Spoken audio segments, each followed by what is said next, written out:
For nearly 3 decades, tucked beneath NASCAR's top divisions, and far from the national spotlight, there existed one of the most unique and unpredictable touring series in American motorsports history, the NASCAR Goody's Dash Series. The series had a lot of character and offered something different than the Winston Cup Series or Busch Grand National. The Dash Series was a division built on compact economy cars, tight budgets, and even tighter racing. What began as an experiment in affordable stock car racing would become a proving ground for future stars, a test lab for manufacturers, and eventually, a forgotten casualty of NASCAR's modernization.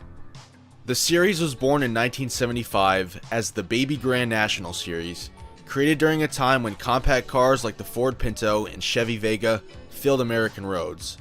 The name Baby Grand came from the fact that the cars were just smaller Grand National cars. But in this new series, NASCAR saw an opportunity. The oil crisis had turned the American consumer away from the big muscle cars that raced in the Cup Series and toward econo cars. If these cars were popular with everyday drivers, why not put them on racetracks? The adage of win on Sunday, sell on Monday never truly went away. From the beginning, the concept was simple. Small 4-cylinder subcompacts racing on short tracks, keeping the costs down while still putting on a good show. The first season in 1975 consisted of 12 races, with 4 races at North Wilkesboro, 3 at Hickory, and 1 each at Bristol, Rockingham, Richmond, and Metrolina. The only outlier was the 30-lap race at Charlotte Motor Speedway during the World 600 weekend. This race at Charlotte would serve as proof of concept that these smaller cars could take on some of the Southeast's bigger speedways. It wasn't long until this series appeared at places like Darlington, Atlanta, and even Daytona. Throughout the late 1970s and into the 1980s, the series carved out its own identity under the broader umbrella of NASCAR. It was a series designed for short tracks, but it was the races at the big superspeedways that brought attention, television coverage, and set the series apart from other regional NASCAR touring series. It was renamed the International Sedan Series in 1980, reflecting a push toward broader manufacturer participation. That shift carried historic implications. In 1981, Toyota made its first NASCAR appearance when a Corolla competed in the division. It was a modest entry at the time, but in hindsight it marked the beginning of a relationship that would eventually reshape the upper tiers of stock car racing. The series also saw the arrival of a Datsun 200SX and Opel Kadett in its ranks. If you wanted to see cars other than Ford, GM, and Chrysler compete in American stock car racing, the Dash Series was the series for you. More importantly, the Dash Series became a training ground for younger drivers who would later find success on the sport's biggest stages. Michael Waltrip, Davey Allison, and Hutch Strickland all passed through the ranks on their way to the Winston Cup Series. With less horsepower to bail them out, drivers had to master drafting, tire management, and good racecraft. On larger tracks, the draft could pull these small cars into surprisingly high speeds, creating big packs that often ended in multi-car accidents. Most of the drivers in the Dash Series were inexperienced up-and-comers or drivers who had only ever raced on short tracks. To throw them into a pack at Daytona predictably caused accidents. The risks were very real. In 1985, Dr. Charles Ogle died in a crash at Daytona following a tire failure, marking one of the darkest moments in the series' history. 2 years later, Joe Young lost his life after a violent pileup at the same track. One might ask why this series raced at a place like Daytona, but in the mid-80s, the series was renamed Daytona Dash. NASCAR saw the value in bringing these smaller cars to tracks like Daytona, Darlington, Charlotte, and Atlanta. In 1992, the series entered what many consider its peak era when Goody's Headache Powder signed on as title sponsor. The rebranded NASCAR Goody's Dash Series gained increased visibility and stability. Engine options expanded, with 6-cylinder configurations joining the traditional 4 cylinders, car counts were healthy, and the series held a distinct niche in the NASCAR ladder system. It wasn't the Cup Series, it wasn't the Busch Series, but it mattered.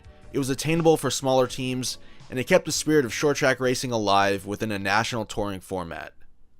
I think most fans around my age think of this era when they think about the Goody's Dash Series. For me, the first image that comes to mind is Robert Huffman's yellow Toyota Celica, but he wasn't the only one. The series had plenty of regulars on its own, like Huffman, Lyndon Amick, the Hobgood brothers, Danny Bagwell, Mike Swaim Jr., and Cam Strader. It was a place where a driver could carve out a legitimate career. Toyota also used this series as a way to understand the stock car ecosystem before jumping to the truck series in 2004 and the other two national series in 2007. Yet as the 1990s turned into the 2000s, the racing landscape began to shift. NASCAR's top divisions were growing rapidly. New television deals, larger sponsorships, and escalating costs reshaped the sport. Around this time, NASCAR cut some of their regional touring series, and the Dash Series began to feel like an artifact from a bygone era. In 2003, after 29 seasons, NASCAR sold the series to a company called iPower. The move signaled that the sanctioning body no longer viewed the Dash Series as part of its long-term strategy. That final NASCAR sanctioned season featured only 8 races, a stark contrast to the more robust schedules of years past. Rebranded as the iPower Dash Series in 2004, the division struggled to regain footing. Another tragic accident at Daytona that year, which resulted in the death of a track worker, cast a heavy shadow over their attempt to reinvent the series. Sponsorship waned, participation dwindled, and any relevance the series might have still had totally faded. It was eventually absorbed into the ISCAR's Dash Touring Series, an independent effort to preserve the format. That tour carried the torch for several more years before folding in 2011, closing the final chapter on this experiment in compact stock car racing. The rise and fall of the NASCAR Goody's Dash Series mirrors the evolution of stock car racing itself. It emerged during a time when accessibility and experimentation defined the sport's lower ranks, but it faded as NASCAR consolidated its national brand and focused on its Big Three series. But for those who watched, and especially for those who raced in the series, it represented something irreplaceable. It was a scrappy series, unpredictable, a lot of times chaotic. Above all, it was good racing. Looking back at the Goody's Dash Series through the lens of the current day, I think perhaps the series was far ahead of its time. As automakers phase out full-size sedans and stick with smaller hybrids and EVs, the Dash Series might have eventually become the landing spot for the EV that NASCAR keeps teasing but has no way to actually race. Overall, however, the Dash Series had its place in the timeline of NASCAR history, and it gave a lot to the sport in numerous ways.